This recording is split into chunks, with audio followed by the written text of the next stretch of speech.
Guten Abend. Gerą vakarą. Gerą vakarą, gerbėmieji. Džiaugiuosi, kad taip gražiai mane sutinkate čia, Berlyne. Mano vardas Danielė Ganzer. Aš istorikas, mano specializacija – tarptautinė naujausių laikų istorija nuo 1945. Šiandien norėčiau su jumis aptarti temą, kurią laikau labai svarbia. Tai propaganda. Ypač svarbi, man atrodo, paantraštė. Kaip valdomos mūsų mintis ir jausmai. Aišku, visi turime minčių. Taip pat įrodyta, kad visi turime ir jausmų. Kiekvieną dieną ir šiuo metu visada. Ir ką jau daug kas girdėjo, mūsų mintis ir jausmai valdomi propagandos. Karo propagandos, reklamos, viešųjų ryšių. Bet vienam žmogui dažnai sunku surasti konkretų pavyzdį, kuris galėtų pasakyti: šioje vietoje mano mintis ir mano jausmai buvo valdomi. Ir tai įvyko taip. Ir čia norėčiau aiškumo. Manau, kad tai įdomu. Man pačiam tai atrodo labai įdomi tema. Bandysiu kalbėti apie ją taip, kad jums nebūtų reikalingos išankstinės žinios. Jums nebūtų reikalingos žinios apie tarptautinę politiką, žinios apie propagandą, žinios apie reklamą. Ne, tai bus pranešimas, kuris turėtų būti suprantamas tiek 15-25 metų žmonėms, tiek vyresniems. Taigi galime pradėti. Vienas didžiųjų propagandos meistrų buvo Edvardas Berneisas. Jis buvo propagandos ir reklamos ekspertas, bet dabar truputį užmirštas. Manau, kad daugelis žmonių jo visiškai nebežino. Ir aš norėčiau patikrinti, ar yra kas šioje salėje girdėjęs apie Edvardą Berneisą. Ar kas jį žino? Pakelkite rankas. 1, 2, 3, 4, 5, 6, 7. Yra vis dėlto keletas, džiaugiuosi. Jis jau yra miręs, gyveno nuo 1891 iki 1995. Jis buvo Zigmundo Freudo sūnėnas. Gimė Austrijoje, bet dar būdamas visiškai mažas išvyko į JAV ir praktiškai visą gyvenimą veikė Jungtinėse Amerikos valstijose. Jis ten išleido knygą, kuri vadinasi Propaganda – The Public Mind in the Making. Propaganda, kaip kuriama visuomenės nuomonė. Ir man labai įdomus pats knygos viršelis. Čia matote žmogų, kuris kabo ant virvučių, o už šių virvučių traukinėja kiti. Ši knyga išleista 1928-aisiais. Pradžioje ji buvo prieinama tik anglų kalba, o vokiečių kalba ši knyga pasirodė tik 2007 metais. Tai reiškia, kad jei neskaitote angliškai, labai tikėtina, kad šios knygos niekada ir neskaitėte. Netgi jei skaitote vokiškai, maža tikimybė, kad kaip tik šią knygą jau laikėte rankose. Mano nuomonė, tai labai įdomi knyga ir šio pranešimo metu panaudosiu keletą citatų iš šios knygos. Norėčiau jums tik priminti, kad ši knyga yra labai sena, 1928 metų. Tuo noriu pabrėžti, kad propaganda nėra kažkas naujo, kad ji neatsirado kartu su Trumpu. Visiškai ne. Propaganda egzistuoja jau labai seniai ir tie procesai iš tikrųjų labai gerai ištyrinėti. Pirmasis punktas. Pranešime bus 10 punktų. Taigi, pirmasis punktas. Turime suprasti, kad propaganda yra visur. Edvardas Berneisas tai suformavo taip. Propaganda supa mus iš visų pusių ir ji pakeičia mūsų pasaulio matymą. Labai svarbu, kad suprastumėte. Nėra taip, jog propaganda tiesiog yra ir nedaro jokios įtakos.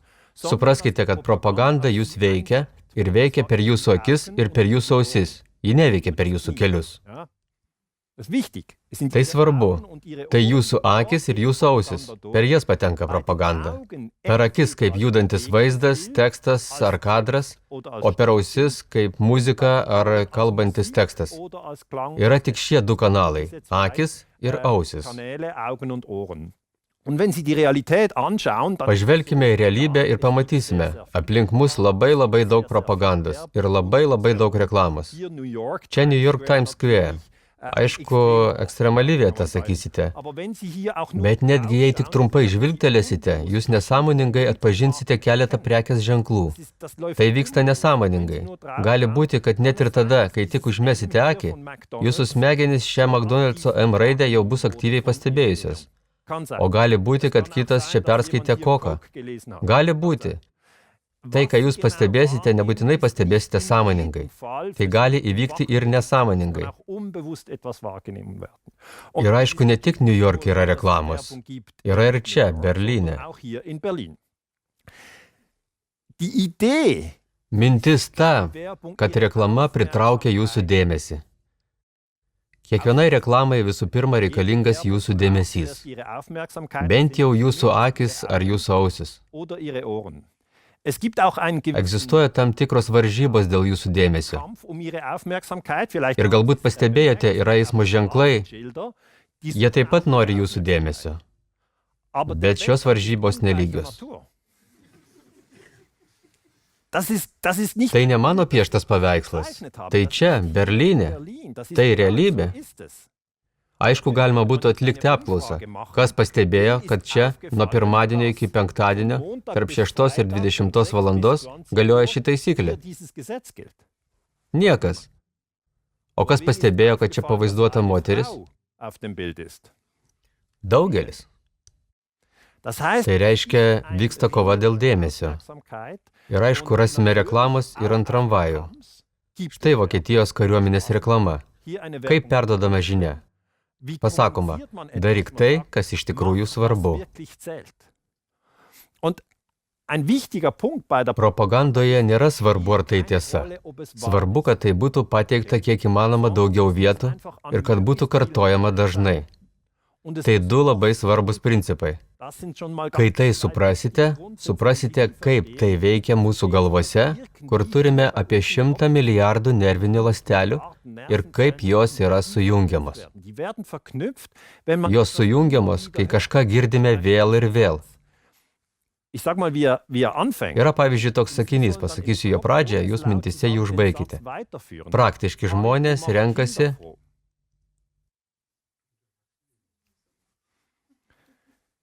Ar galiu paklausti, kas sugebėjo šį sakinį užbaigti pats? Visi. Matote? Ir to jūs nesimokėte mokykloje. Taigi jūs savęs klausėte, betgi kaip tai visi žino? Repeticijo, kartojimas. Tai buvo kartojama ne 1, ne 10, o 100 000 kartų. Ir visiškai nesvarbu, ar tai tiesa. Jūs tai išsisaugojote, kadangi jūsų nervinės ląstelės tarsi sujungia šį kelią. Reiškia, visur yra reklama, o žmonės sako, aš jos nežiūriu. Aš žiūriu į savo išmanųjį. Išmaniajame taip pat reklama. Prieš YouTube video eina reklama. O svarbiausia, ji pritaikyta būtent jums. Jei perkate batus per savo išmanųjį telefoną, kitą kartą jūs pasieks tų batų reklama. Mums visiems taip yra nutikę. Aš užsakiau atostogoms butą savo ir savo šeimai Italijoje. Tai jau buvo prieš kurį laiką. Norėčiau vėl patostogauti, bet dabar to nedarau. Bet šis butas mane persekioja dar ištisas savaitės. Aš jį jau seniausiai buvau užsakęs, bet vis dar gaudavau pasiūlymų. Galvau, kas čia dabar? Ašgi seniausiai sumokėjau. Tai reiškia, šiais laikais reklama suasmeninama, nes mes paliekame savo skaitmeninius pėdsakus nuo batų pirkimo iki atostogų buto Italijoje. Ir tai mums pastoviai primenama. Trumpai tariant, esame apsupti. Esame apsupti propaganda visur, reklama visur. Bet aišku, kiekvienas televizijos kanalas kažkam priklauso, kiekvienas reklamos plotas kažkam priklauso ir jie moka didelius pinigus. Taigi mintis daryti reklamą, kaip pavyzdžiui Norfos, grindžiama faktu, kad tai veikia. Tai toks faktas. Žmonės manęs klausia, tai nėra maloni žinia, kurie čia man pranešate. Kaip iš to ištrūkti? Ar nėra vietų, kur nebūtume apsupti? Ir atsakymas yra. Taip, yra tokių vietų. Eikite į mišką. Taip, yra. Kas tada su žmonėmis dažnai nutinka? Jie sako, čia baisiai nuobodu. Ar galima čia įtaisyti kokį monitorių, kuris kažką rodys? Man reikia to dirgiklio, kad vis būtų kažkas rodoma. Žmonėms sunku kokias 5 valandas pasėdėti paprasčiausiai po medžiu. Daugeliui tai sunku, nes mes įpratę pastoviai gauti naujus impulsus. Daug kam net televizijos žiūrėjimas vyksta per lėtai ir jie įsijungia dar ir nešiojimą į kompiuterį ir šalia visko dar atlieka kažką, papildomai dar mobilusis, dar keletą SMS. Kam tai pažįstama? Ar jums tai pažįstama? Turite tokios patirties? Ar galite pakelti rankas, kas yra tai patyręs? Taigi, pavyzdžiui, aš mėgstu žiūrėti futbolą, bet kai futbolo žaidimas tampa per lėtas, 1-2 mobilus jau mano rankose. Nes kažkaip kažką turiu, kas ten bebūtų. Tiesiog negaliu kitaip ir viskas. Mano manimu, reikėtų mums paprasčiausiai išeiti iš tų zonų ir paprasčiausiai užmerkti akis. Pavyzdžiui, žmonės, kurie medituoja, atsisėda valandai ar pusiai valandos ir užmerkia akis. Arba jie atsisėda miške. Arba žmonės turintys šunį, jie dažnai išeina su šuniu pasivaikščioti. Tai gali padėti. Bet jei eisite į miestą, praeisite pro visus tuos plakatus. O jei eisite į mišką, ten mažai reklamos. Dažniausiai. Bet gal ir ten atsiras, nežinau. Bet tai pirmas būdas, kaip ištrūkti iš šio propagandos lauko. Reikia ieškoti erdvių, kurios nebūtų pilnos reklamos. Ir kai jau atkreipiame dėmesį, kad reklama egzistuoja, kad propaganda egzistuoja, tada stebime pačius save ir žiūrime, kokius pėdsakus paliekame ir kokią reklamą pritraukiame. Tai naujas dalykas reklamoje. Ji mums seka iš paskos. To anksčiau nebuvo. BMW automobilių reklama buvo visiems, taip pat ir 10-mečiams. Šiandien 10-metį pasiekė Lego reklama. Na, gal Lego 10-mečiams jau ir neįdomu, gal dar iš dalies. Ir jie gauna viską būtent jiems pritaikytą. Taigi pirmas punktas – propaganda yra visur. Manau, tai lengva suprasti. Imkime antrojo punkto. Edvardas Bernisas, ir tai vėl iš tos 1928 metų knygos, teigia, kad esame valdomi žmonių, kurių vardų ir pavardžių dar niekada negirdėjome. Jie daro įtaką mūsų nuomoniai, mūsų skoniui, mūsų mintims. Gali būti, kad kai kurie iš jūsų pasakys, taip gali nutikti su kitais, su visokiais neišsilavinusiais. Bet man tai negalioja. Propaganda manęs neveikia, aš baigiau vidurinę. Ir čia turiu jūs nuvilti. Propaganda veikia visus. Ji veikia jūs, ji veikia mane, ji veikia visus. Nes taip veikia žmogaus smegenis. Jeigu informaciją girdite 50 kartų, ji įsikasa į smegenis. Nėra jokio kito šanso jau vien dėl to, kad ją išgirdote. Ji įsikasa. Kai jums pasakau, negalvokite apie rožinį dramblį. Jūs galvosite apie rožinį dramblį. Niekas negalvos apie zebrą. Kodėl taip yra? Ar nekontroliuojate savo neuronų? Ne, neuronus veikia tai, kas pateikiama kalboje. Kai pasakau, negalvokite dabar, prašau, jokių būdų negalvokite apie Brexitą. Be šansų. Ar pastebite? Daiktavardis akimirksniu aktyvuoja smegenų ląsteles. Brexit. Paskutiniu metu dažnai girdėjote. Tai aišku, nebūtinai turi būti per tekstą. Gali būti ir per vaizdą. Pažvelkite į šį vaizdą.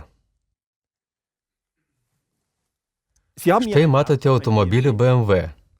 Važiuojantis gana greitai, dar kol kas laisvu užmiesčio keliu į gamtą. Ką tai sukelia manyje? Manyje, kalbu tik apie save, nes tai labai individualu. Manyje tai sukelia jausmą, kad norėčiau būti prie vairo. Savo mintise jau esu prie vairo. Jau darau posūkį ir jį darau greitai. Taip greitai, kad jau girdžiu tą garsą ir tada dar pagreitinu išvažiuodamas. Tai laisvės pojūtis. Šis vaizdas sukelia jumise tą laisvės pojūtį. Vieną kartą imi ir išvažiuoji. Palieki viską, rūpesčius, problemas, viską, visus žmonės, kurie jūs įžeidė, juos visus galite palikti stovėti kamščiuose, nes jūs dabar išvažiuojate. Toks jausmas sukūrimas. Jūs nusiperkate šią mašiną ir kas nutinka? Jūs stovite kamščiuose. Tai reiškia visą tai didelė iliuzija, jei sakome, mes tokie išmintingi, taip nušvitę, apšvietos amžius jau seniai buvo, aš jau perskaičiau 19 knygų, todėl propaganda manęs niekaip nepaveiks. Aišku, kad paveiks. Nes kitu atveju BMW, jeigu tai neveiktų, niekada į tai tiek neinvestuotų. Turite tai suprasti, niekas neleidžia milijonų tuščiai, o tik tuo atveju, kai tai tikrai veikia. Ar veikia ir tada, kai esate jau keletą kartų turėję šią patirtį? Taip, tai vis tiek veikia. Ir tada galima užduoti savo klausimą, kiek kartų jau stovėjau kamščiuose. Ar galiu paklausti, kas iš jūsų jau yra stovėjęs kamščiuose? Ir čia tas pats. Ir pas mus Šveicarijoje tas pats. Kiekvienas, kas turi automobilį, nors dar tik 2 mėnesius stovi kamštyje. Ir tada kyla klausimas, kaip dažnai tai įvyksta. Retai. Retai. Tai gali nutikti, nesakau, kad tai neįmanoma, tai nėra melas. Tai įmanoma. Bet tai nedažnai būna įprastas kelias į darbą.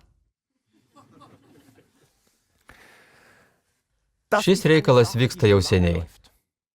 Tai esminga ir noriu padėti jums suprasti, kad tai nieko naujo. Tai 1955 metų Mercedes reklama. Vaizdinė kalba šiek tiek skiriasi, bet ir čia laisvas kelias. Laisvas kelias. Ir šitas jausmas turiu išvažiuoti. Šį jausmą kartais patiriame visi. Kažkokioje situacijoje nesijaučiate gerai, nesvarbu dėl ko ir mąstate. Geriau jau būčiau kur nors kitur. Tai ir yra laisvės jausmas. Galėti bet kada išvykti. Natūralu, kad nusivylimas didelis, kai būtinai norite išvykti ir patenkate į kamštį. Tai pati tikriausia priešingybė to, ko norėjote. Bet jūs nebegalite išsukti iš autostrados, nes jau pravažiavote išvažiavimą ir prieš jūs dar 10 km iki kito išvažiavimo. O per radiją praneša apie 20 km besitęsiantį kamštį. Atbuliniu. Tarp kitko, nereikėtų to daryti autostradoje. Gal kai kas ir galvoja, kad pavažiuosi tos 5 km atbuliniu bėgiu. Bet tai paprasčiausiai nėra laisvė. Tai ne laisvė. Bet tai jau daroma nuo 1955, nes tai veikia. Pasiekėme sudėtingesnį punktą. Parduodami ne tik automobiliai, parduodami ir karai. Savo moksliniuose tyrimuose labai kruopščiai tyrinėjau, kaipgi parduodami karai. Ir iš principo jie parduodami taip pat kaip ir automobiliai. Pasukamos jūsų mintis ir jausmai. Tai būna. Nėra kito kelio sukelti žmonėse norą kariauti. Nes žmonės iš principo yra nusiteikę prieš karą. Niekas nesako, šiandien nieko nevyksta, gal surengiam kokį karą? Nes visi žino, kad karas reiškia kančią. Didelę kančią. Ypač čia, Vokietijoje. Didžioji dauguma žmonių čia, sakyčiau, 95 procentai, yra absoliučiai prieš karą. Nepaisant to, dabar, kai čia kalbu, Vokietijos kariuomenė yra Afganistane. Bet to nėra žiniasklaidoje ir todėl tai neegzistuoja. Taigi per komunikaciją galime karus arba parodyti, arba paslėpti, o taip pat ir parduoti. Bet sukuriamas, aišku, kitoks jausmas. Pasižiūrėkime. Grįžkime vėl prie Edvardo Berneiso. Jis jau 1928 metais aprašė pačius esminius punktus. Teoriškai kiekvienas laisvas pilietis susikuria savo nuomonę. Taip mes save matome, taip susikuriame savo laisvą nuomonę. Bet praktikoje beveik neįmanoma išsinagrinėti kiekvieną kompleksinę temą. Kaipgi galite žinoti kiekvieną detalę apie Brexitą, apie karą Afganistane ar kokia teisinga mityba? Mus supa tiek daug temų ir tiesiog neįmanoma gilintis į jas visas. Todėl įdarbinami nuomonės lyderiai, kurie per žiniasklaidą skleidžia savo parodymus ir savo pozicijas, kurias mes ir perimame.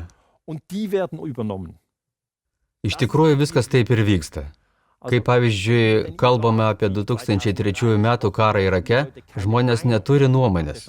Niekas prieš tai neturėjo jokios nuomonės, tik politikai turi savo nuomonę ir žmonės jas perima. O kas yra tie nuomonės lyderiai? Kokias technikas jie naudoja?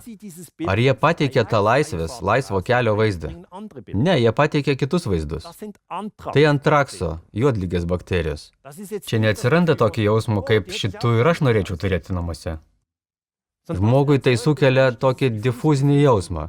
Kas tai? Ar tai pavojinga? Patraukit tai iš čia. Aš turiu mažą vaiką. Ir tai naudoja tie nuomonės lyderiai. Štai čia JAV užsienio reikalų ministras Colinas Powellas 2003 metais vasario 5 dieną, vėlgi Niujorke. Rankose jis laiko mažą buteliuką ir sako, tai antrakso, juodligės bakterijos. Ir tada jis kalba, Sadamas Huseinas Irake šio dalyko turi dar žymiai daugiau. Ir todėl dabar JAV turi bombarduoti Iraką, nes Irakas yra pavojingas. Tai antrakso šalis, jie pilna antrakso. Reikia ten įsiveržti ir tai sunaikinti. Tai tam tikra valymo akcija. Šitaip sukuriamas baimės jausmas. Tai reiškia, priklausomai nuo to, kokią vaizdų kalbą pasirenkate, kokį tekstą pasirenkate, tokį jausmą sukuriate savo tikslinėje grupėje. Tony Blairas, Britanijos ministras pirmininkas, paskelbė, jog Irakas laiko cheminius ir biologinius ginklus. Jo raketos per 45 minutės bus paruoštos naudojimui. Ir čia vėl lemiama yra tai. Tony Blairas yra ministras pirmininkas, o žmonės šiais laikais dėja vis dar ir visiškai be pagrindo tiki autoritetais. Jei tai sako kanclerė, vadinasi, turi būti tiesa. Jei tai sako prezidentas, turi būti tiesa. Jei tai sako ministras pirmininkas ar užsienio reikalų ministras, turi būti tiesa. Ir tai labai didelė klaida. Tai, ką pasakė Blairas, netiesa, bet jis naudoja spaudimą ir sako per 45 minutės. Jei sakytų per 45 mėnesius, tai jūsų smegenys atsipalaiduotų.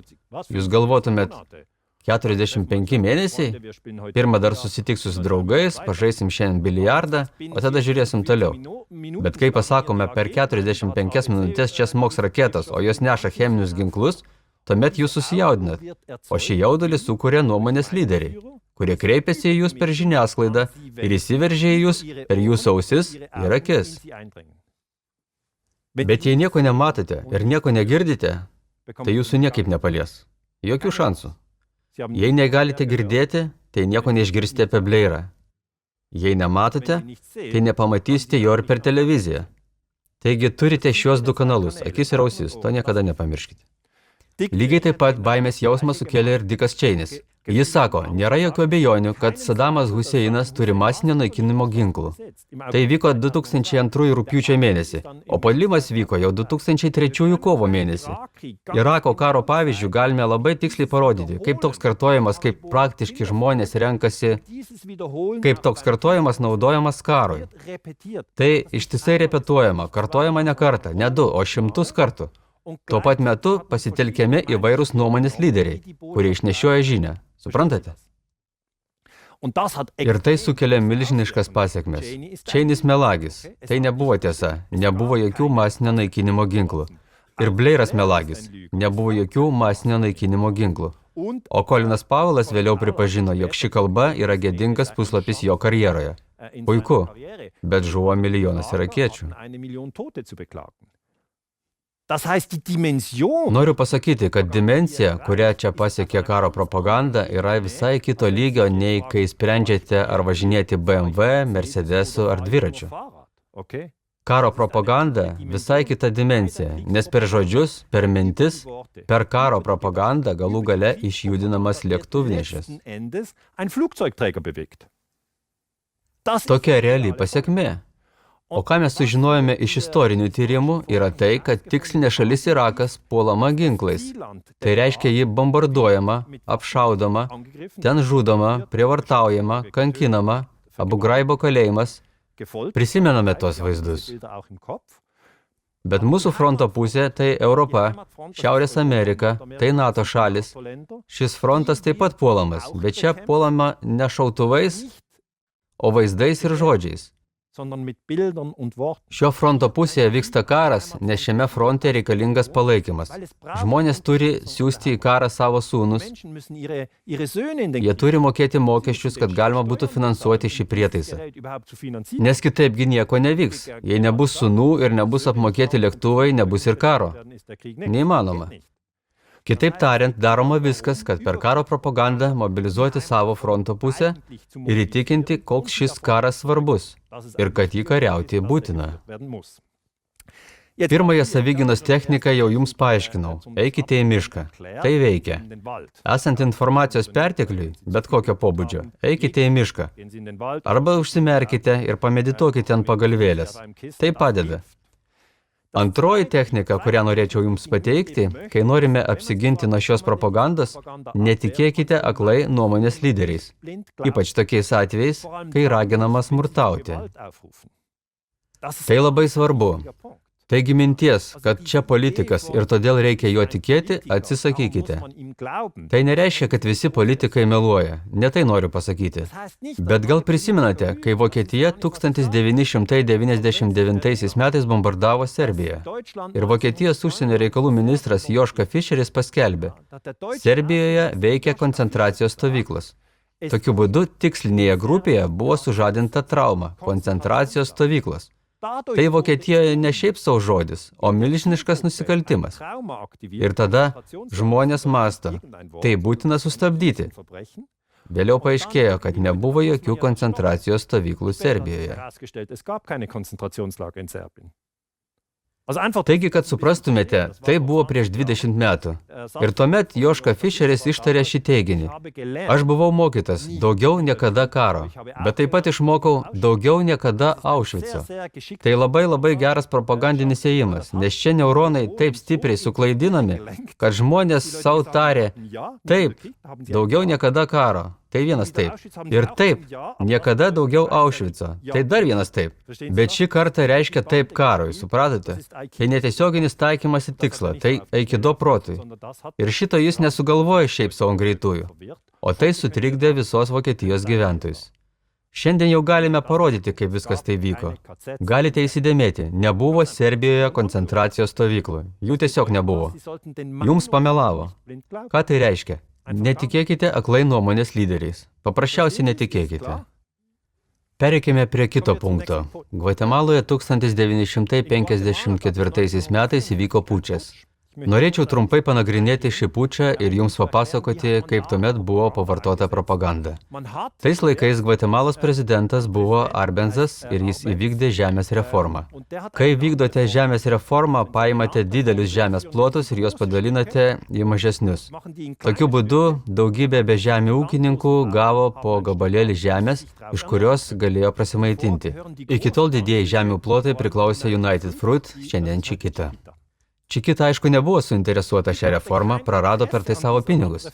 Taigi, žemės reforma buvo vykdoma 60-mečio pradžioje. 1954 metais buvo pašalintas prezidentas. Kyla klausimas, ar taip galima? Ar gali CŽA, Jungtinių valstijų civilinė užsienio žvalgybos tarnyba, ateiti į kitą šalį ir ten nuversti vyriausybę? Negali. Jungtinių tautų chartijoje tvirtai užtikrintas jėgos panaudojimo draudimas. Kitaip tariant, tarptautinėje politikoje jokia šalis negali naudoti jėgos. Taigi ir Vokietija negalėjo bombarduoti Serbijos 1999-aisiais. Tai buvo nusikaltimas. Bet karo propagandos pagalba galima žmonės taip supainioti, kad tokie dalykai taptų įmanomi. O buvo taip, CŽA paprasčiausiai apginklavo žmonės Gvatemaloje ir liepė jiems nuversti išrinktąjį prezidentą. Ir tai, kas mums šiame kontekste įdomu, kad atsakingas už United Fruit viešuosius ryšius buvo Edvardas Berneisas. Taigi jis buvo ne tik teoretikas, bet ir praktikas. Tai reiškia, kad jis ėmė pinigus iš didžiųjų koncernų, kad galėtų panaudoti savo žinias tam, kad didieji koncernai taptų dar galingesni. O jo žinios buvo beje labai vertingos. Taigi jis nusivežė grupę žurnalistų į Gvatemalą, o jie tada parašė taip, kaip jis norėjo.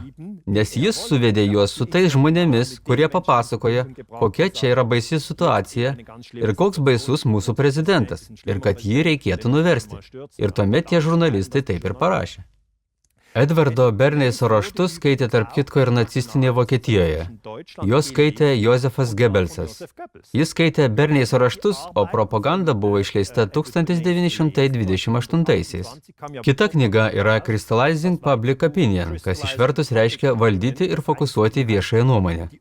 Nacijai vartojo šią literatūrą. Gebelsas žinojo.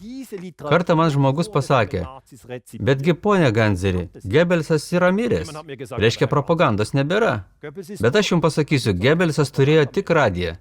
Tai reiškia, kad lygis, kaip propaganda mus veikia šiandien, per televiziją, per išmaniuosius telefonus, yra kur kas intensyvesnis, žymiai rafinuotesnis ir žymiai stipriau pritaikytas mums asmeniškai. Tai nereiškia, kad mums galas. Kartą supratę, kad kenčiame nuo propagandos, galime iš to ištrūkti. Jūs neprivalote leistis būti karo propagandos įtraukiami į karus. Tai nėra neišvengiama. Jūs galite sakyti, netikiu, nedarysiu, nenoriu. Bet aišku, visų pirma, turite išvis pripažinti, kad propaganda egzistuoja. Ir tik tada taps įmanoma iš jos išsivaduoti. Tai visiškai įmanoma. Taigi, jau vien tai suvokę, jūs jau pusiau užsivadavę. Geriausia būtų treniruoti dėmesingą įsisąmoninimą. Pereikime prie 5 punkto. Coca-Colos reklama. Ir čia Edvardas Berneisas numatė kai kurios dalykus visiškai teisingai ir taikliai.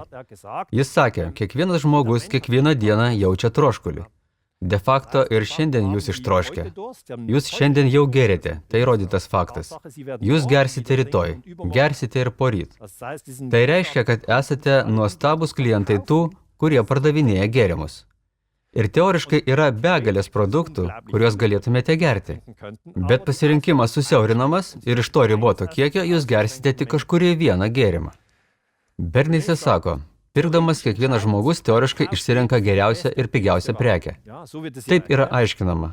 Kiekvienas galvoja, ar imti tą ar aną, tačiau pasirinkimas, kurį turite, jau labai yra susiaurintas.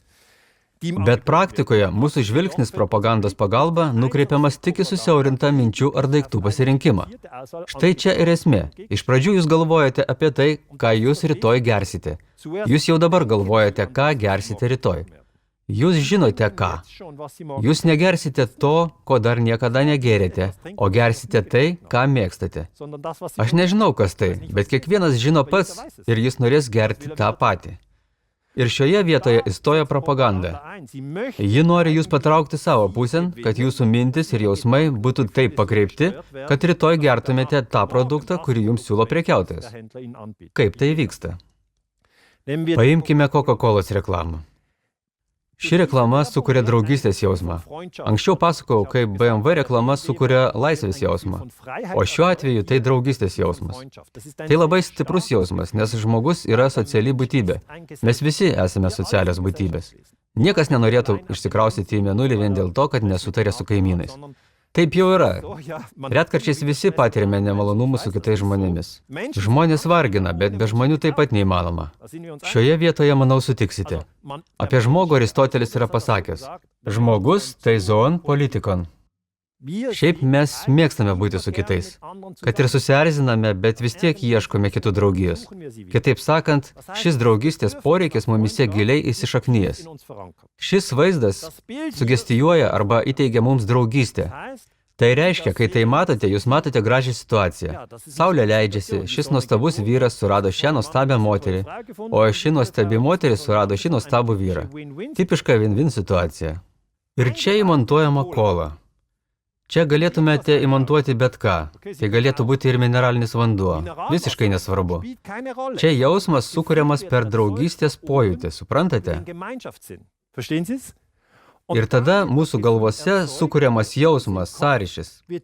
Savo pasąmonėje mąstome, jei gersime Coca-Colą, turėsime draugų. Bet tai visiška netiesa. Galite gerti kolą ir kentėti nuo depresijos. Tai taip pat įmanoma. Bet galite gerti kolą ir turėti draugą. Tai niekaip nesusiję. Taip tik sugestijuojama. Kitas pavyzdys – meilė. Jausmas numeris 1. Tai jausmas numeris 1. Apple išleido šią reklamą. Tai iš vieno klipo paimti stop kadrai. Istorija tokia. Štai gatve eina jauna moteris nešina išmaniuoju Apple telefonu. Sninga. Prietaisą ji rankoje laiko taip, kad tik labai trumpam pasimato Apple prekės ženklas. Vyksta gi ne taip, kad pamatote Apple ženklą ir jums sakoma, pirkite šį išmanųjį telefoną. Jis labai geras. Prašau, pirkite jį. Pirkite jį, prašau, greitai. Jo pavadinimas Apple. Ar norėtumėte užsisakyti? Pirkite. Tai būtų ypač prasta reklama. Ne, čia jūs perkate meilės jausmą. Kaip tai vyksta? Šioje situacijoje moteris anksti atsikėlė, sninga. Ji įsijungia telefone muziką ir jūs matote ne tik video vaizdą su šia moterimi, bet girdite ir tą muziką, kurios jį klausosi. Tuomet istorija tokia. Ji per kištukus ausise girdi muziką ir lengvai savo šoka, bet ji viena. O kadangi ji juda truputį labiau neįprastai, ji netyčia susiduria su gerai atrodančiu, jai visai nepažįstamu vyru. Taigi, ji jo nepažįsta. Bet Apple dėka viskas įmanoma. Ji ausinuką su savo muzika įkiša į jo ausį. Tai šiandien tarp paauglių gerai žinomas kabinimo būdas. Nori šio gabalo? Taigi, toks elgesys visai įprastas šiandien. Nėra taip, kad galvotum, taip nebūna. Būna. Ar galiu paklausyti? Taip jau būna. Anksčiau mano jaunystėje tai nebuvo įmanoma. Mes taip negyvenome. Viskas buvo sujungta laidais. Tada džiaugiamės jau ir tokiais diskmenais ar walkmanais. Bet tai buvo seniai. Kas prisimena walkmaną? Gerai, reiškia mes panašiai socializuoti. Kai šiandien savo vaikams pasakoju, kad turėjome walkmanus ir kad kasetės patys... Tėte, o kas yra kasetės? Ai, pamirškit. O reklama pasibaigė aišku happy endu. Tai miegančioji gražuolė. Jie myli vienas kitą, absoliučiai įsimylėję. Ir žmogus savo galvoja, man būtinai reikia šio produkto. Ir tada įdomu, kas rytoj nutiks. O žinote, kas gali nutikti? Kad jūsų ausis bus užkimštos ir jūs suvažinės. Taip gali nutikti. Tai jau nebe tai, kas sugestijuojama reklamoje. Bet tai jau jūsų problema. Gali būti, kad ir įsimylėsite. Ir kad įvyks būtent taip. Viskas įmanoma. Tik noriu paaiškinti, kad taikoma į jausmą, o ne į produktą. Kartu su jausmu jumise atsiranda procesas, kurį kuo tiksliausiai galima numatyti. Kiekvienam patinka įsimylėti. Niekas nesako, fui, aš šito nenoriu. O kai kalbama apie juodligės bakterijas, kiekvienas pasakys, šitų aš nenoriu. Nebus nei vieno sakančio. Juodligės bakterijos? Atsiųsk man jų, arba įkišk jų man į ausį. Šie procesai gerai ištyrinėti. Edvardas Berneisas tai padarė jau 1929 metais. Jis sukūrė reklamą Lucky Strike cigaretėms. Jis anuomet suprato, kad moteris nerūko viešumoje. Tai buvo taip seniai, kad mes to net nebežinome. Bet įsivaizduokite, 1929 metais moterims nebuvo leidžiama rūkyti viešumoje. Tai buvo tiesiog netoleruojama, o vyrams buvo galima. Bet jau tada buvo keletas moterų feminisčių, kurios sakė, kaip tai įmanoma, kad vyrams galima kažką daryti, o moterims ne. Ir jos buvo absoliučiai teisios. Gera istorija. Taigi Berneisas susisiekė su keletu feminisčių ir pasakė, parūkykite, prašau, viešumoje. Nežinau, ar jis joms davė daug pinigų, bet kokiu atveju jam tai pavyko. Nes jis joms pareiškė, kad cigaretės tai laisvės fakelai. Tai ženklinimas, prekės ženklo pakeitimas, kuris padvigubino pardavimų rinką nuo vyrų iki vyrų ir moterų. Nes vyrai gi nemetė rūkyti ir nepareiškė, aš nenoriu jokių laisvės fakelų savo veide. Ne. Įsivaizduokime, Lucky Strike patyrė milžinišką sėkmę. Nes Berneisas organizavo renginį ir tuo metu pakvietė keletą žurnalistų sakydamas. Neužilgo čia pamatysite neįtikėtiną istoriją. Moteris rūkančias viešai. Jei šiandien čia Berlyne paskambinčiau kokiam nors žurnalistui ir pasakyčiau, kad turiu gerą istoriją, mačiau moterį rūkančią viešumoje, tai ką? Bet pabandykit persikelti į anuos laikus, į 1929 metus. Tada tai buvo neįtikėtina istorija. Ir aišku, žurnalistai atvyksta ir dar padėkoja už kvietimą. Ir jie daro nemokamą reklamą. Berneisas gauna savo istoriją, nes visi apie tai ima kalbėti. O kai apie tai diskutuojama, istorija ima daugintis ir plisti. Šiandien tai sakytume, išplinta internete. Tuomet to dar nebuvo, bet tai vis tiek suveikė. Bet ar iš tikrųjų taip yra, kad kai rūkote, tampate laisvi? Ne, mums gali atsirasti plaučių vėžys. Galite vis tiek rūkyti. Esate laisvi. Nesakau, kad reikia rūkyti ar nerūkyti, tai individualus kiekvieno žmogaus apsisprendimas. Tik tiek, kad tai neteisinga informacija. Kągi galima daryti, kai perprantame tuos procesus? Kaip tik tie 15-mečiai ar 25-mečiai, kurie man sako, aš nusipirkau iPhone'ą, bet meilė neteina. Aš rūkau, bet nejaučiu laisvės. Aš geriu kolą, bet esu vis dar vienas. Taigi man šakės. Ką man dabar daryti? Esminis veiksmas yra atsisakyti tų produktų. Tai, ko žmogus ieško, yra socialinis ryšys. Susitikite su kitais žmonėmis, būtinai. Mums tai būtina, mums tai patinka. Kartais būna nemalonumų, tai normalu. Susitikite su kitais žmonėmis. Būkite laisvi, eikite savo keliu. Bet jūs galite atsisakyti ir apsieiti be produktų. Tai paprastas skaičiavimo uždavinys. Išbraukėte kolą, išbraukėte Apple, išbraukėte Lucky Strike ir susitinkate dviese. Tuomet gaunate visą tą efektą, kurio ieškojate. Meilė, draugystė, prieraišumą. Gaunate tai, ko iš tikrųjų norėjote. Išbandykite tai patys savo aplinkoje. Susitikdami atsisakykite tų produktų. Kartais tai sunku, nes kiti įpratę susitikti visada prie vyno butelio ir visada tos pačios rūšės. Kai susitinkame, visada turime Marlboro, visada ta pati rūšis. Kai susitinkame, išmanieji telefonai su mumis. Tie produktai jau labai stipriai sujungti su mūsų patirtimis. Jeigu jums pavyks atsisakyti produktų ir matyti tik tą kitą asmenį arba grupę, tai pradžioje pajusite diskomfortą, kažko trūksta. Bet jūs galėsite tai vėl atrasti. Ir tada pabandykite atvirkščiai. Atsisakykite tų žmonių ir būkite tik su produktais. Tada suvoksite, kas yra šauniau. Kiekvienam svarbus žmonės. Aplink save turėdami tik produktus, galėsite turėti nors ir 20 cigarečių pakelių. Tai nelaisvė. Arba 20 išmaniųjų telefonų. Ar dar daugiau muzikos ausyse. Jums tai nepadės. Dar daugiau kolos. Nebus daugiau draugų. Bet jei kartą perprasite, kaip viskas susiję, tai bus be galo įdomu. Pereikime prie sunkesnės temos. Tas reikalas su Apple ir Coca-Cola dar palyginti nekaltas. Bet pažvelkime į karą. Vokietijos kariuomenė šiuo metu Afganistane. Taip, Vokietijos kariuomenė jau 18 metų kariauja Afganistane. Tai beprotiška, ne? Bet visam tam buvo suteiktas naujas ženklinimas. Buvo parinktos kitos savokos. Tai kova su terorizmu. Tai ne karas. Bet svarbiausia, ši tema buvo išbraukta iš pranešimų žiniasklaidoje. Nes kai nieko apie tai nebegirdite, tai nieko ir nebėra. Kaip iš viso prieita prie šios operacijos? Per 2001 metų rugsėjo 11 dienos teroristinius išpuolius. Ir šiuos norėčiau apžvelgti truputį plačiau. Edvardas Berneisas teigė jau 1928 metais. Kuo kompleksiškesnė taps mūsų civilizacija, tuo nuoseklesnės techninės priemonės skirtas viešosios nuomonės reguliavimui sukursime ir taikysime. Tai jis kalbėjo jau 20 amžiaus dešimtmetyje. Tada nebuvo nei interneto, nebuvo mobiliųjų telefonų, YouTube'o ar EasyJet. Daugelis žmonių neįsivaizduoja, kaip galima buvo išgyventi be jų. Bet tai įmanoma. Jis sako, spausdinimo mašinos, laikraščio, geležinkelio, telefono, telegrafo, radio ir lėktuvių pagalba, mintis greituoju būdu, netgi tuo pačiu metu paskleidžiamos visoje šalyje.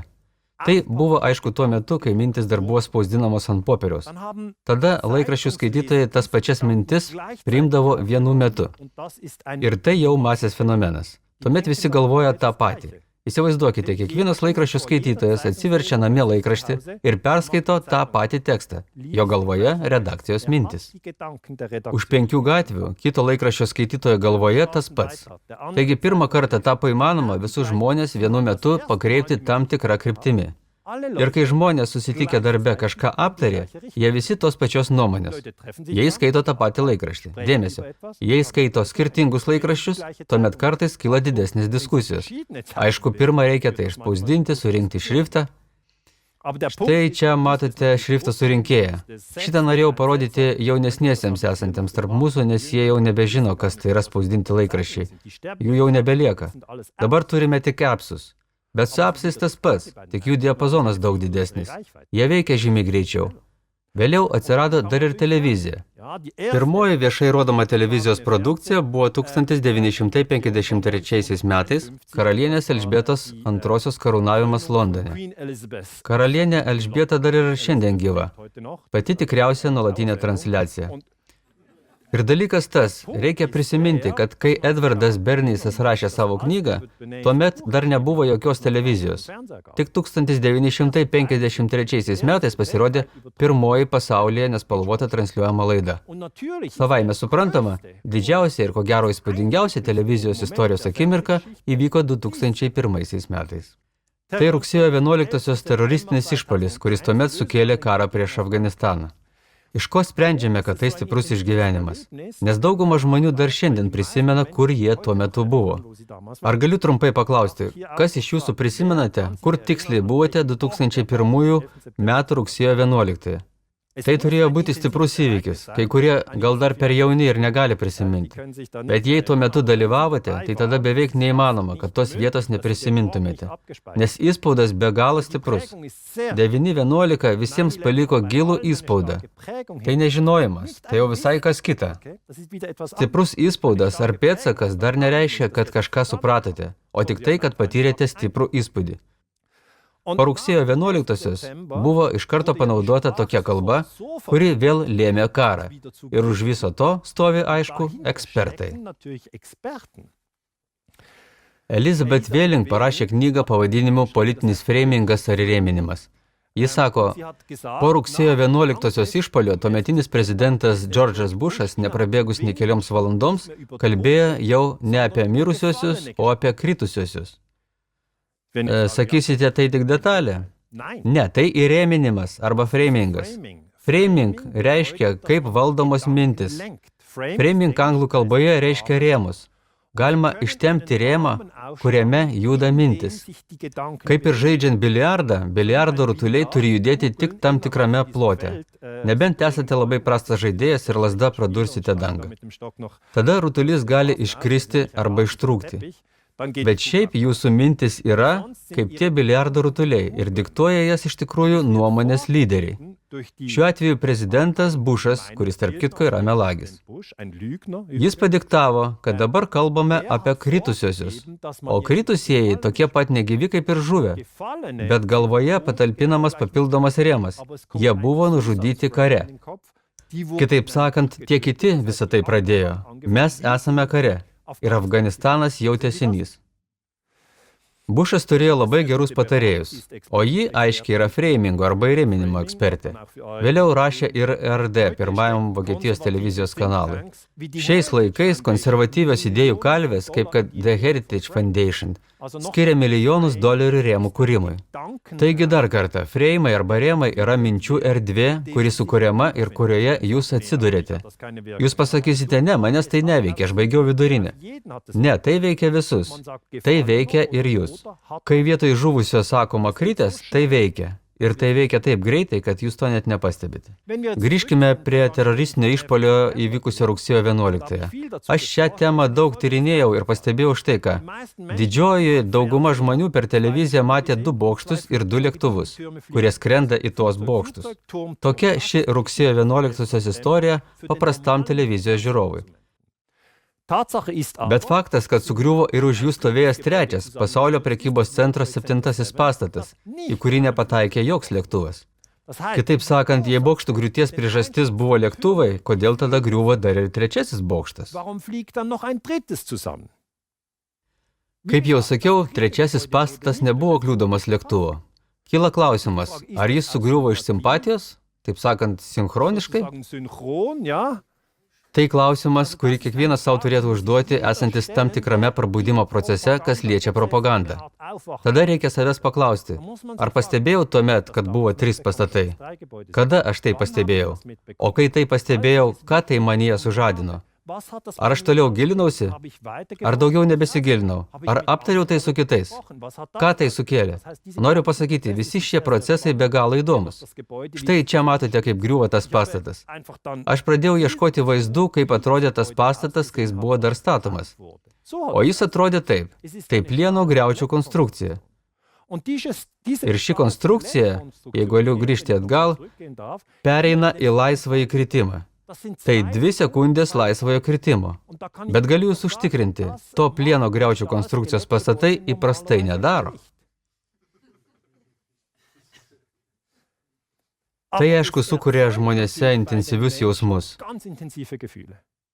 Bet ne kaip Apple sukuria meilę, ar Coca-Cola draugystę, ar BMW laisvę. O šį kartą tai baimė. Norėčiau dar kartą atkreipti jūsų dėmesį, kad esate laisvi. Jūs kaip žmogus esate laisvas leisti šiai baimiai apimti jūs. Arba savęs paklausti, kieno ir kokie interesai sukelti manyje šias baimės. Ir šioje vietoje jūs esate visiškai laisvi. Gyvenimo pabaigoje nebus rašomi pažymiai. Nebusite klausiami, ar to tikėjai, ar anuo tikėjai, ar šito nežinojai. Ne, taigi atgal į startą. Ne, kiekvienas gyvena savo gyvenimą taip gerai, kaip išmano. Gyvena tiek sąmoningai, kiek gali. Ir priima tokią informaciją, kokią sugeba įveikti. Taigi viskas priklauso nuo to, kiek turite pažinimo drąsos ir pažinimo baimės. Aš esu labai už tai, kad didintume savo pažinimo drąsą maksimaliai. Kitaip sakant, bandykite kuo daugiau suprasti ir tuo pat metu išlaikyti savo centrą. Iš tikrųjų, tame ir yra iššūkis, nes tie žmonės, kuriuos čia New York'e fotografuoja, juos fotografuoja gyvai ir tuo metu, kai lėktuvai skrenda į bokštus, matote? Tai visai kitas jausmas nei Apple meilė ar iPod muzika. Ir tai akivaizdžiai matoma. Ir tai mato kiekvienas. Tuo noriu pasakyti tik vieną. Jausmus galima sukurti, mintis galima sukurti, o po to parduoti produktus. Skiriasi tik produktai. Pavyzdžiui, tankas M1 Abrams kainuoja $6 milijonus. Išmaniųjų telefonų už 6 milijonus nėra. Nėra ir gėrimų už 6 milijonus dolerių. Tai tiesiog visai kitos išlaidos. Net jei turite prabangų automobilį. Niekas čia neturi automobilio už 6 milijonus dolerių. Taigi sakote, šis daiktas kainuoja 6, gal galima ir pigiau?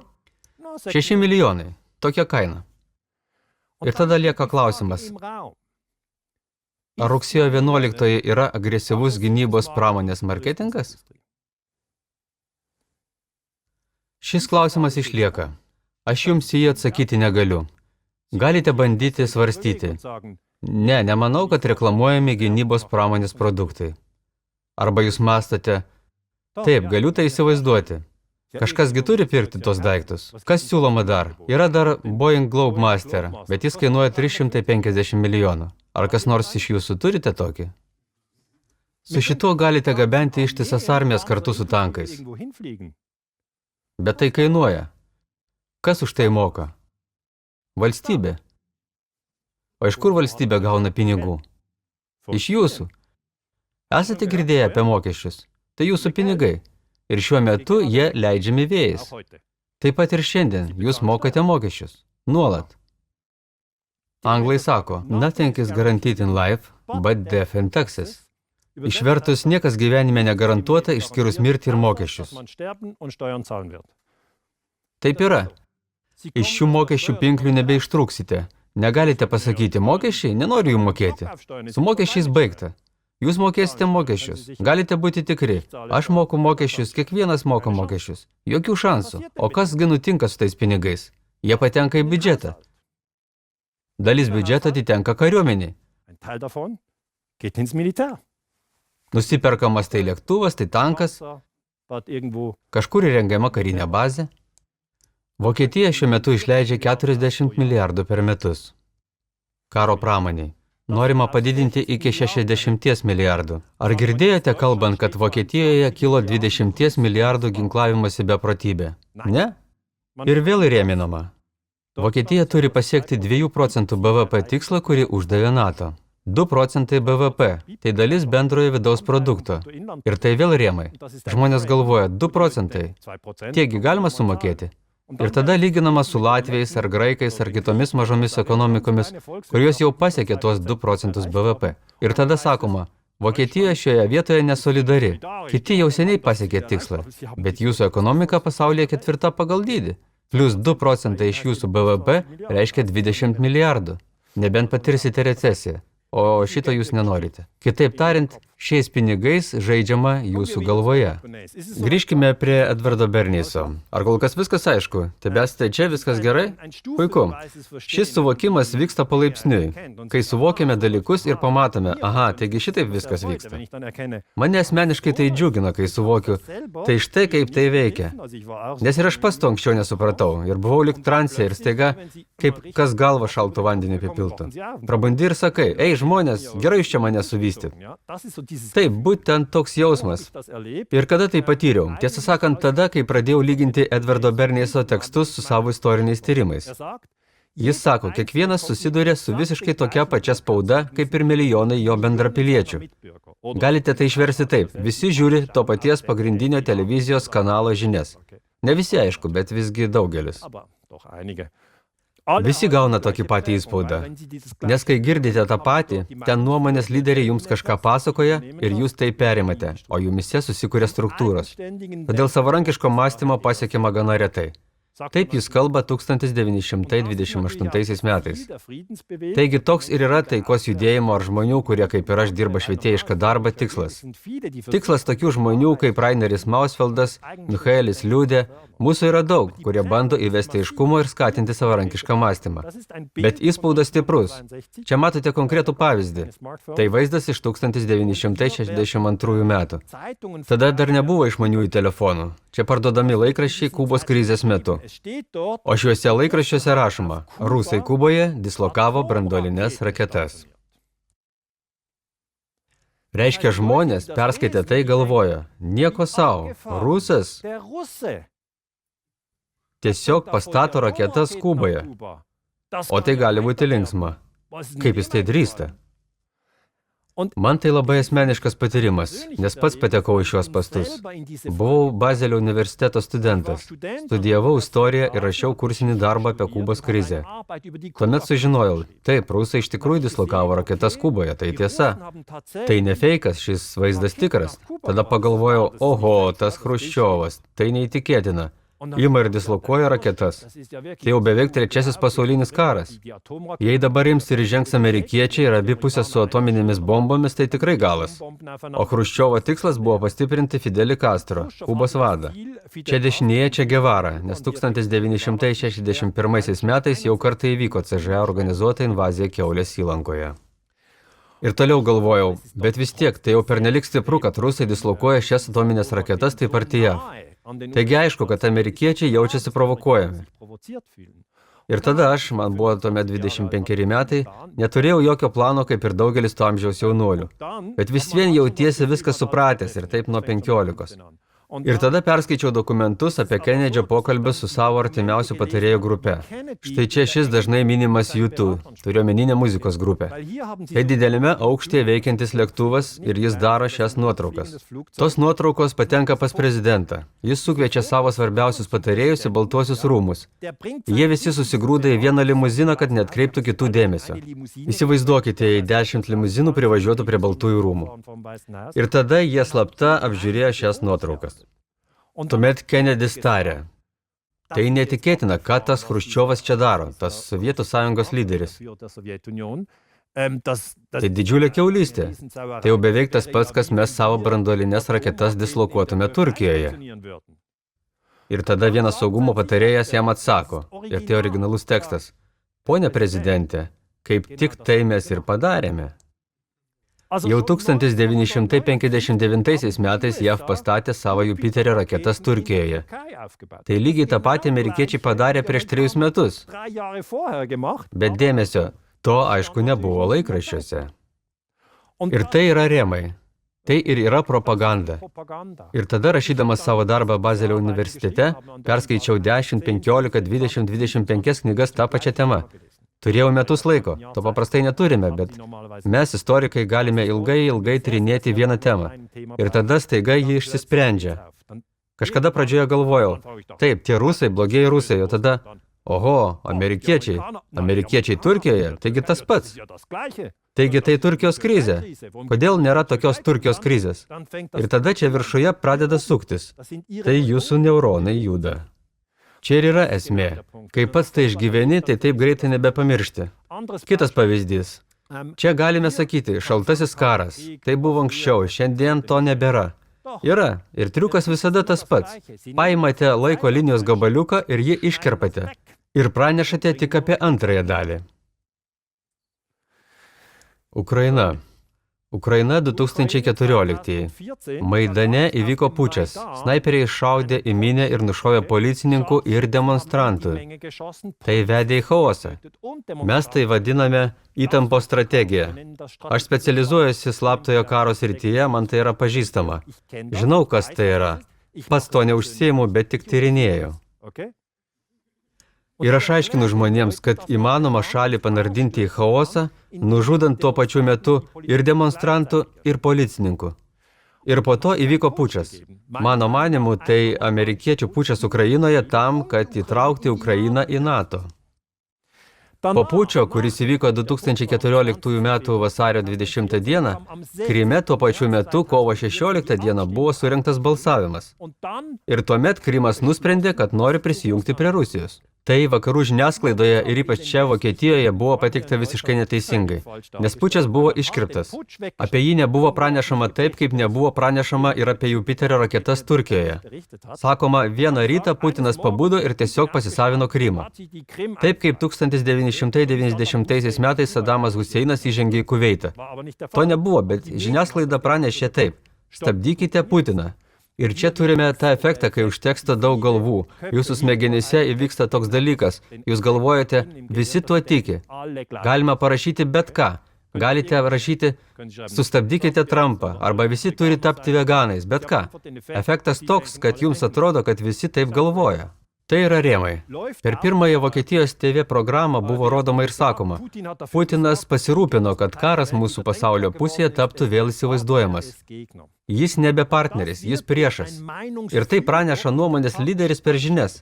Kitaip sakant, jei per žinias matote žmogų su akiniais, gali būti ir be akinių, ir jis kalba maždaug taip, aš šį reikalą ištyriau, pasitikėkite manimi.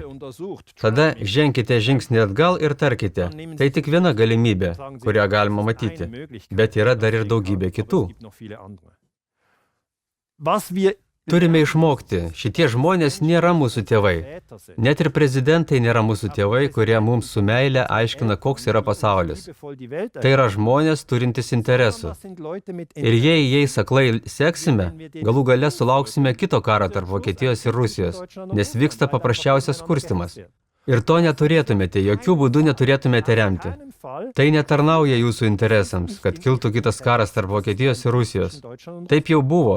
27 milijonai žuvusių vien rusų pusėje ir taip toliau. Ta viską jau turėjome.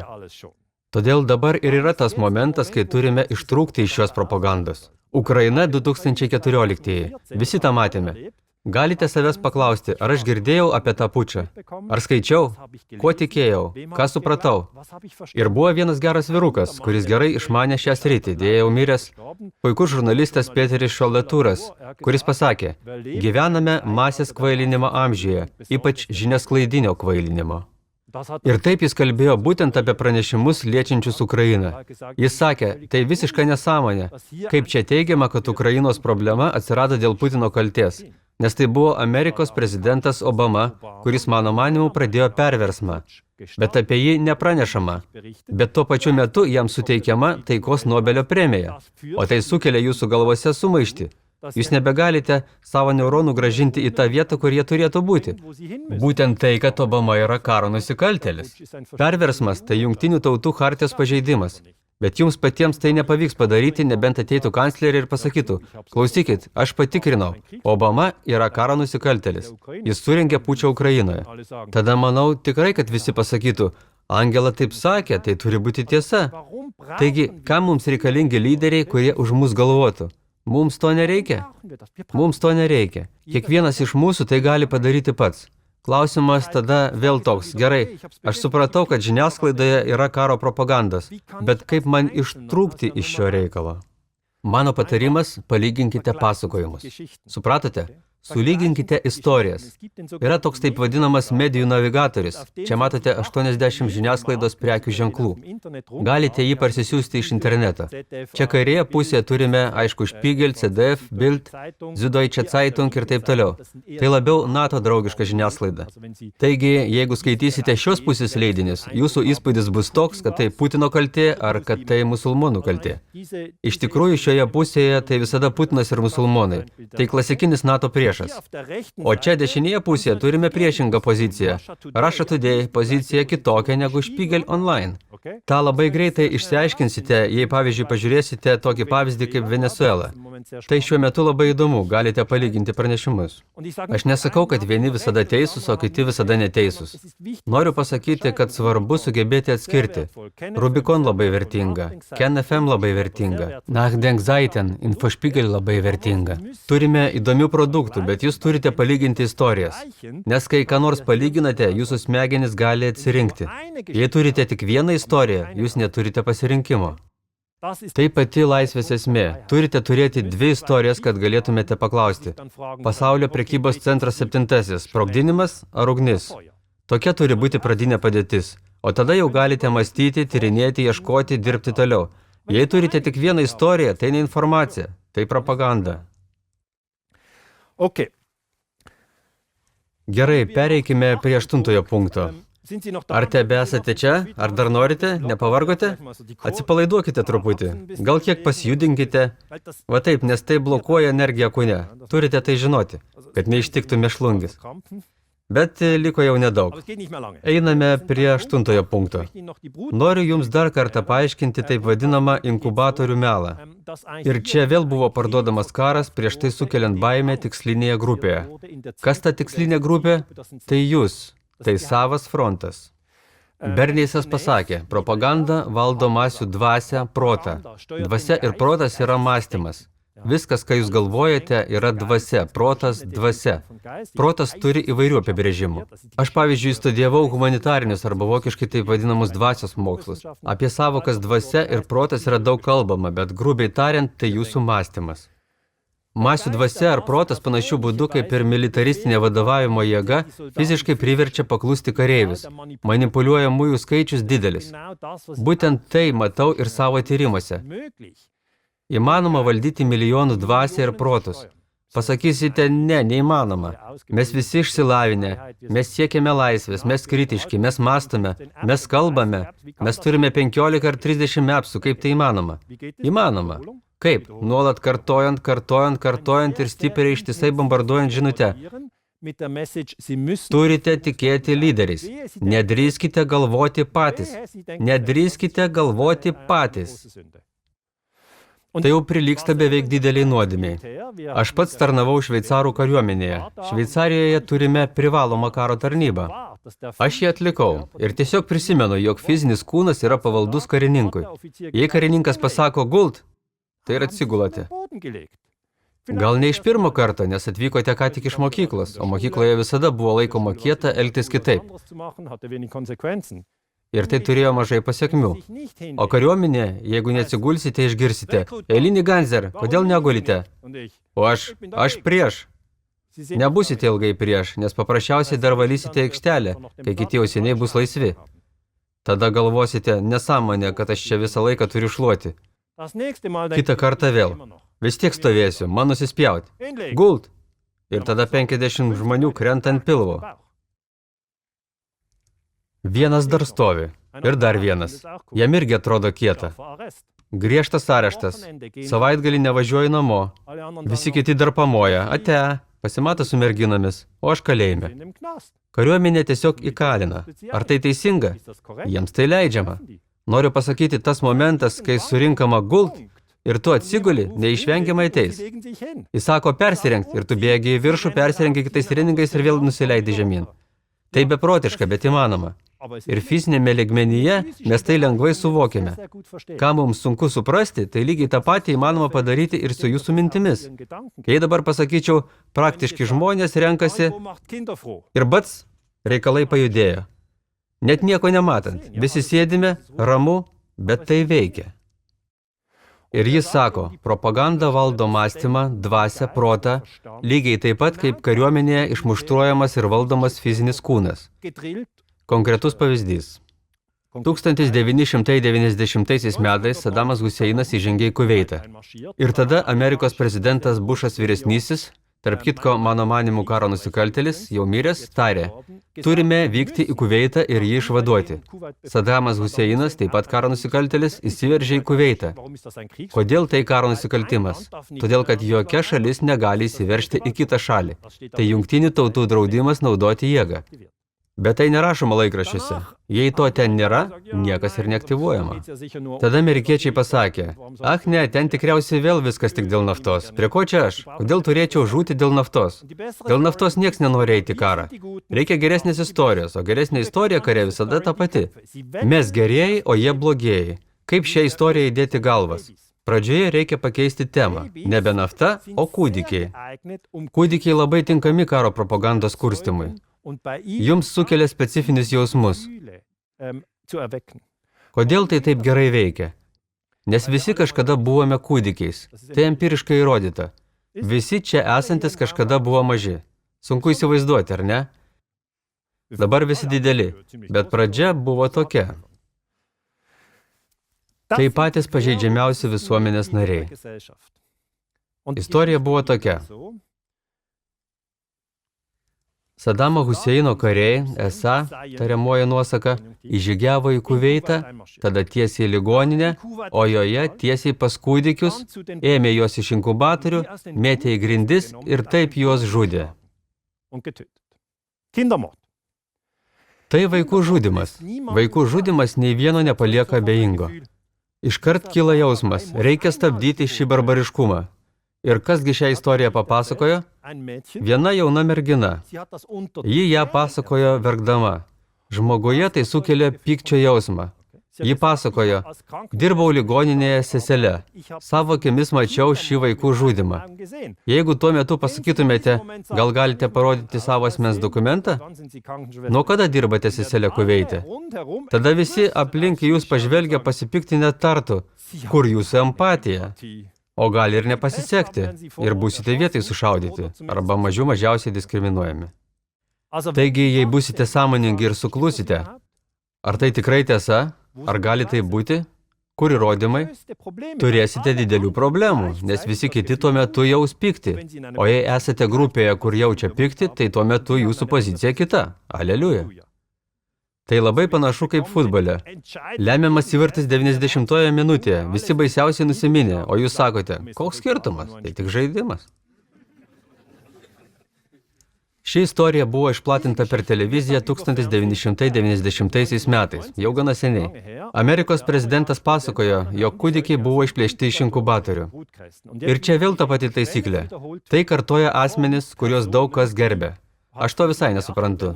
Bet visada tikima prezidentu ar kancleriu, ministru pirmininku ar užsienio reikalų ministru, viskupais ar dar ko. Galite, jei norite, bet kokiegi jų pasiekimų įrodymai. To kartais turime savęs paklausti. Ir kodėl turėtume jais tikėti? Taigi jis tiesiog nuolat kartojo.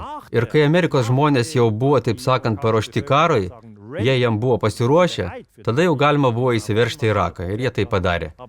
Irakiečiai jau traukėsi iš Kuveito, ir jiems besitraukiant, amerikiečiai pradėjo taip vadinamus turkey shots.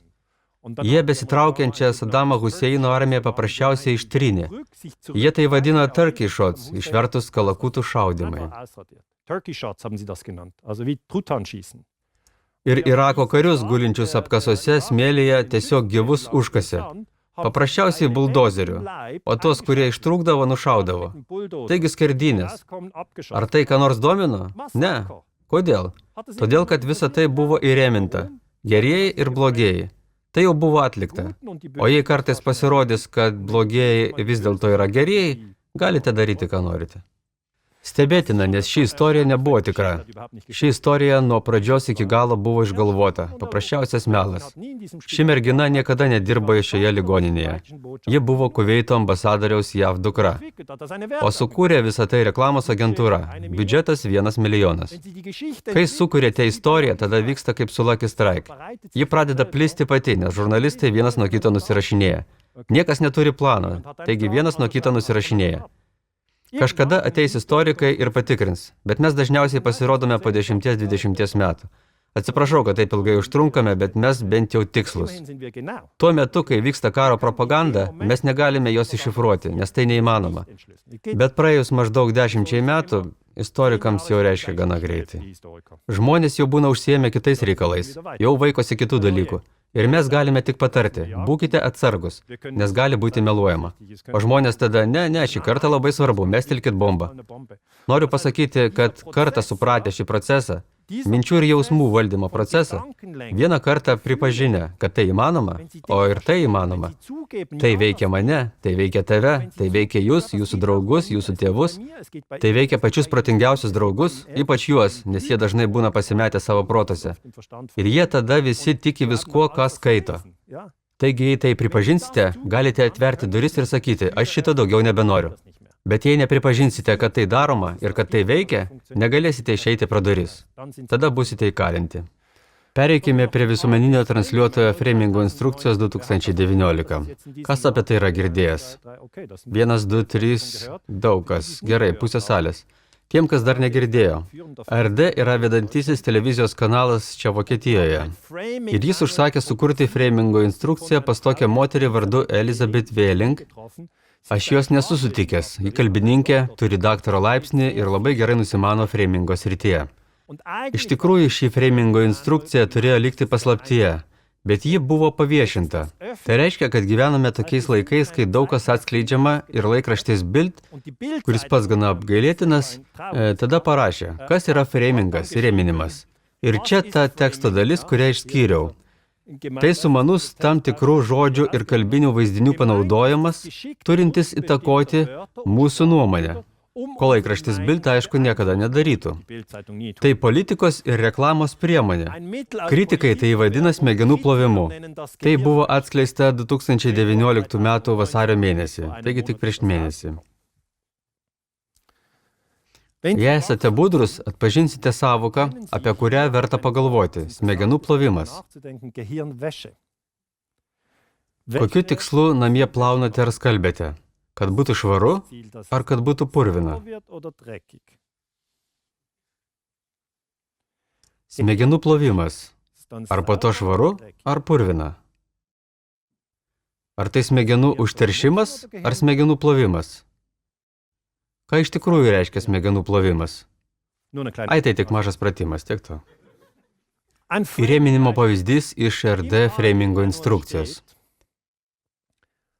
Pacientai labiau pasiryžta operacijai, jei jiems yra pasakoma, kad jų šansas išgyventi siekia 90%.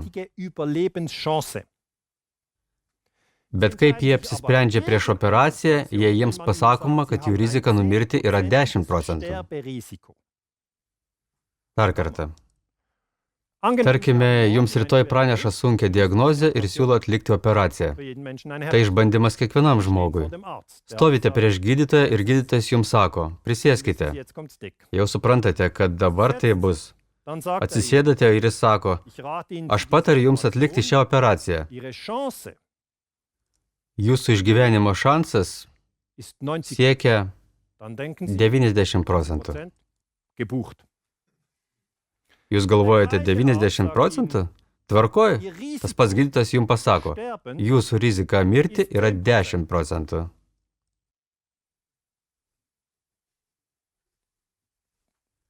Tada jūs pasakysite, turiu pasitarti su savo žmona, ar savo sūnumi, ar dukra, ar su savo vyru ir bendrai, man reikia pertraukėlės. Bet kalba eina apie tą patį.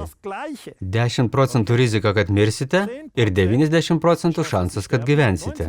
Tai sudėję iš 100% gausite tą patį. Bet rizika ir šansas smegenyse siejasi su skirtingomis asociacijomis. Kaip kritė ir mirė. Ar matote? Kreipkite dėmesį į žodžius.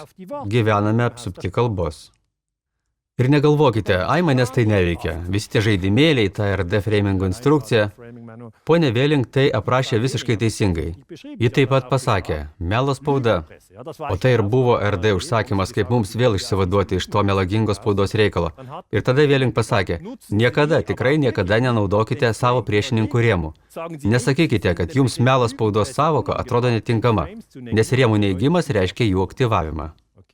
Suprantate, kai jūs kas pavadina idiotu, nesakykite, ne, aš ne idiotas. Nes kartodami, jūs tai tik aktyvuosite. Tai tas pats reikalas, kaip negalvoti apie rožinį dramblį. Smegenys viską išfiltruoja, išskyrus daiktavardį dramblys. Tai didelis ir sunkus pratimas galvoti apie kitą gyvūną, kai aš jums pasakau, negalvokite apie šunį. Tai išties sunku, pabandykite dar kartą. Negalvokite apie pelę. Sunku, ar ne? Dabar jau turėtų pavykti. Negalvokite apie zebrą. Gerai, dabar jau pavyksta. Galite, kai tam pasiruošėte ir nusprendžiate negalvoti. Bet dažniausiai nesate tam paruošti.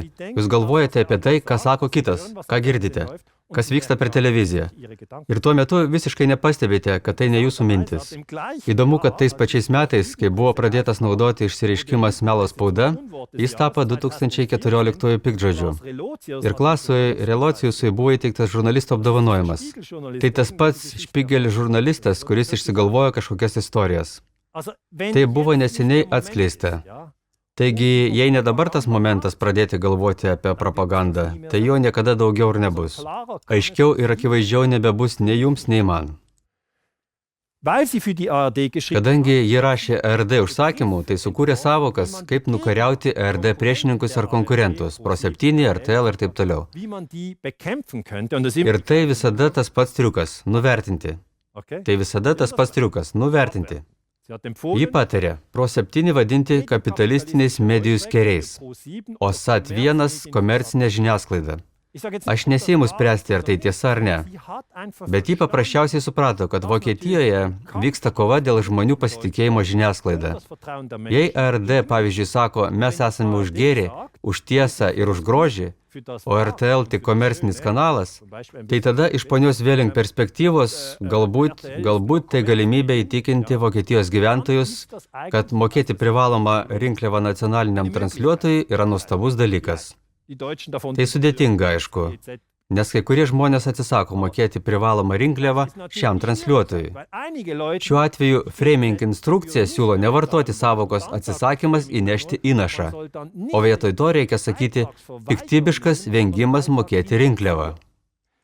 Nes atsisakantis įnešti įnašą siejasi su atsisakymu atlikti karo tarnybą. Taigi su žmogumi, turinčiu principus, kuris netraukia į karą, kuris nemoka mokesčių, jei transliuojama karo propaganda. Žodžiu, žmogus su principais. O jau žmogus piktybiškai vengiantis mokėti rinkliavą kenkia visuomenės gerbūviui, nes jis neprisideda prie išlaidų, kurias sąžiningai turėtų mokėti visi. Ar matote? Ir aišku, tai neturėjo būti vieša. Netaip sumanyta. Dabar tai vieša. Gerai. Einu į pabaigą. Aš jums išaiškinau, kad propaganda yra visur. Aš jums sakiau, kad ji yra visur, išskyrus miške ar gamtoje. Aš jums paaiškinau, kad BMW automobilio reklamoje gali būti sužadinamas laisvės jausmas. Kitą kartą, kai žiūrėsite reklamą, padarykite testą patys. Aš jums paaiškinau, kad naudojant karo propagandą kaip ABC melą, galima sužadinti baimės jausmą. Tokiu būdu manipuliuojamas savas frontas. Tada jūs pritarsite karams, kurių nesuprantate, ir nekęsite žmonių, kurių nepažįstate. Pučas Gvatemaloje buvo tiesiogiai remiamas Edvardo Berniso. O tai reiškia, kad jis ne tik tyrinėjo propagandą, bet ją ir naudojo. Coca-Colos reklama veikia draugystės principo pagalba, nors kalba eina iš tikrųjų apie žmogiškuosius kontaktus. Tai yra tai, ko jūs visada ieškosite. Ir kola tam nereikalinga. Rugsėjo 11-osios teroristiniai išpoliai ypatingai išaugino ginkluotės išlaidas. Pentagono biudžetas dabar siekia $700 milijardų. 2 milijardai per dieną. Daugiau nei Coca-Cola. Ukraina. Čia aš jums aiškinau, kad pirma turime pučą, o tik paskui Krymo atsiskyrimą. Jei iškerpate pučą, tai tas pats, kas iškirptumėte Jupiterio raketas iš 1962 metų Kubos krizės. Jei iškerpate vieną segmentą, pakeičiate visą istoriją. Inkubatorių melą jums paaiškinau tam, kad galėčiau parodyti, kaip jumyse, manyje, visose žmonėse gali būti lengvai sukeliamas pykčio jausmas, panaudojus vaikų temą. Kai skriaudžiami vaikai. Kai smurtaujama prieš vaikus, esame pasiruošę karui, nežiūrint to, kad kare žudomi vaikai. Bet jų tada nerodo.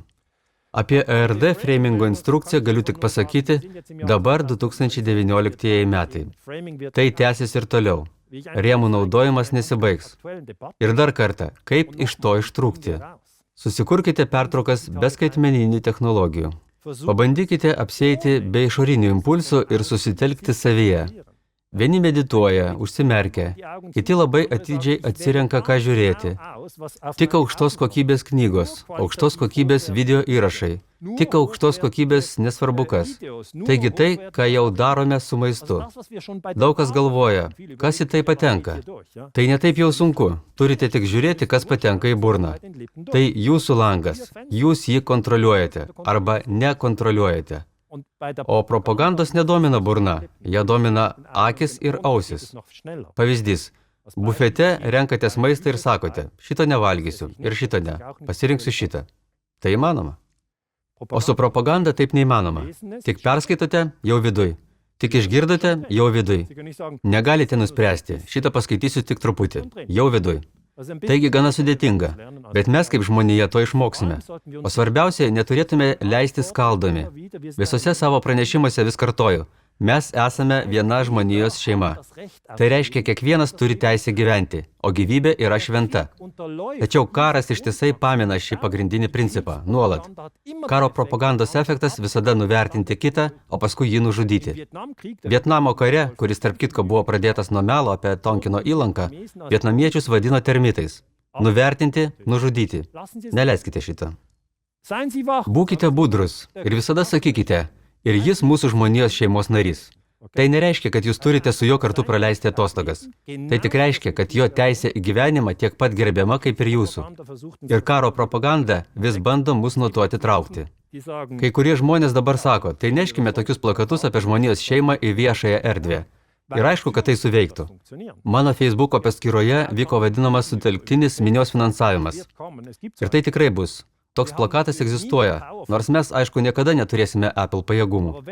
Bet mes žinome, kad jei mintimis ir tekstais gali būti valdomas ištisos grupės, tai tuo pasinaudoti gali ir taikos judėjimas. Nereiktų sakyti, mumsgi galas, o reiktų perprasti, kaip tai veikia, ir tada tuo pasinaudoti. Jei žinote, kad yra toks dalykas kaip gravitacija, kad daiktai krenta žemyn, turite prie to taikytis. Jei žinote, kad būtent taip veikia smegenis, kad tekstas, kurį sukuriate, turi realų poveikį, tada kalbėkite už taiką, o ne už karą. Jūs tai galite. Galų gale manau, kad labai svarbu stiprinti dėmesingumą. Ir tai mano paskutinė skaidrė. Ką turiu omeny, sakydamas dėmesingumas? Stiprindami savo dėmesingumą, jūs stebite savo mintis ir savo jausmus iš tam tikros distancijos. Jūs nesusitapatinate su savo mintimis. Ir jūs nesusitapatinate su savo jausmais. Jūs tik matote, mano galvoje praeina mintis ir jausmai. Per mano kūną praeina mintis ir jausmai. Jūs juos stebite, kaip stebite debesis danguje. Mintis ateina ir mintis praeina. Jausmai ateina, jausmai praeina. Tai nesate jūs. Jūs esate ta sąmonė, kurioje kyla mintis ir jausmai. Tai esminis skirtumas. Aišku, galima labai daug pasakoti šią dėmesingumo temą. Galiu tik pasakyti, aš pats to mokiausi. Pavyzdžiui, metus maudžiausi po šaltų dušų. Paprasčiausiai tam, kad pamatyčiau, kas vyksta su mano mintimis ir su mano jausmais. Ir ten vyksta tokie dalykai. Tokiu būdu turite savo praktikavimosi erdvę, kurioje nieko negalite kaltinti. Stovite nuogas po dušu. Ką galėtumėte apkaltinti? Tėvus? Blogai išauklėjo? Ne, čia jų nėra. Mokytojus? Jų taip pat nėra. Brolius, seseris? Ne, jūs visiškai vienas. Tai kasgi kaltas? Niekas. Esate šioje situacijoje, bėga šaltas vanduo. Ir jau didžiulis riksmas jūsų galvoje. O, šaltas vanduo, gelbėkit, tai pavojinga. Stebėkite savo protą, ką jis nuolat vapa. Ir čia galioja tas dėsnis. Netikėkite viskuo, ką galvojate. Mano protas man sako, Danielė, nedaryk to. Aš taip darysiu. Kodėl? Matote, protas gali atlikti du vaidmenis, o aš tai dėmesingumo įsisąmoninimo pratimas. Jis atsako, ar nėra knygos ta tema? Ne, aš lysiu dabar po šaltų dušu. Ir tada prasideda. Labai įdomu. Jei stebėsite patys save, padidinsite savo dėmesingumą. Kai prabundate ryte, kokios mintys jūsų galvoje? Ar galite jas valdyti? Ar turite tiek jėgų? Ar galvojate, oi ne, jau vėluoju, oi ne, reikėtų tą ar aną, ir jau stresas? Pabandykite išlikti ramus. Atpalaiduokite savo mintis. Įdomu. Tikrai taip galvoju. Rytoj galvosiu ką kitą? O ką galvosiu ateinančias 5 minutės? To nežinote? Ar ne? Ar žinote, ką galvosite? Kaip katė priešais pelės urvą. Ar ji išlys? Kokia mano kita mintis? Ji mane ir vėl nustebins. Kada baigsis pranešimas? Ar dar ilgai? Ką jis dabar sako? Išalkau. Reikėtų dar siskalbti. Ar čia nemokama? Turiu dar parašyti e-mailą. Cak, cak, cak. Jei nenorite šalto dušo, galite šį testą atlikti kelyje eismo metu. Jis iššaukia labai daug procesų. Jei kažkas jums iš priekio užlenda, ir šast jau prasideda. Jūs jau galvojate. Jūs kažką jaučiate. Dėmesingumas. Nurimkite. 5 kartus kvėpti ir iškvėpti. Nusiraminkite. Tada ir karo propaganda jūsų beveik nepaveiks. Tiesiog išliekate ramus. Išgirstate apie skerdynės čia, skerdynės ten, galvojate, koks sprendimas. Dar daugiau skerdinių? Ne, nemanau. Apibendrinant, šio pranešimu noriu jums paaiškinti. A. Propaganda yra. 1000 pavyzdžių. B. Turite galimybę ištrūkti iš šios propagandos matricos. Tai įmanoma. Jums pavyks. Neprivalote sekti šiomis istorijomis. Bet visų pirma, turite pamatyti, kad jos egzistuoja. Šią gaidą ir baigsiu. Dėkoju už jūsų dėmesį. Parašiau knygų, 3 skirtingas. Jose rasite daugiau detalių tomis temomis, kurias šiandien paliečiau. Laimingo kelio. Viso ko geriausio.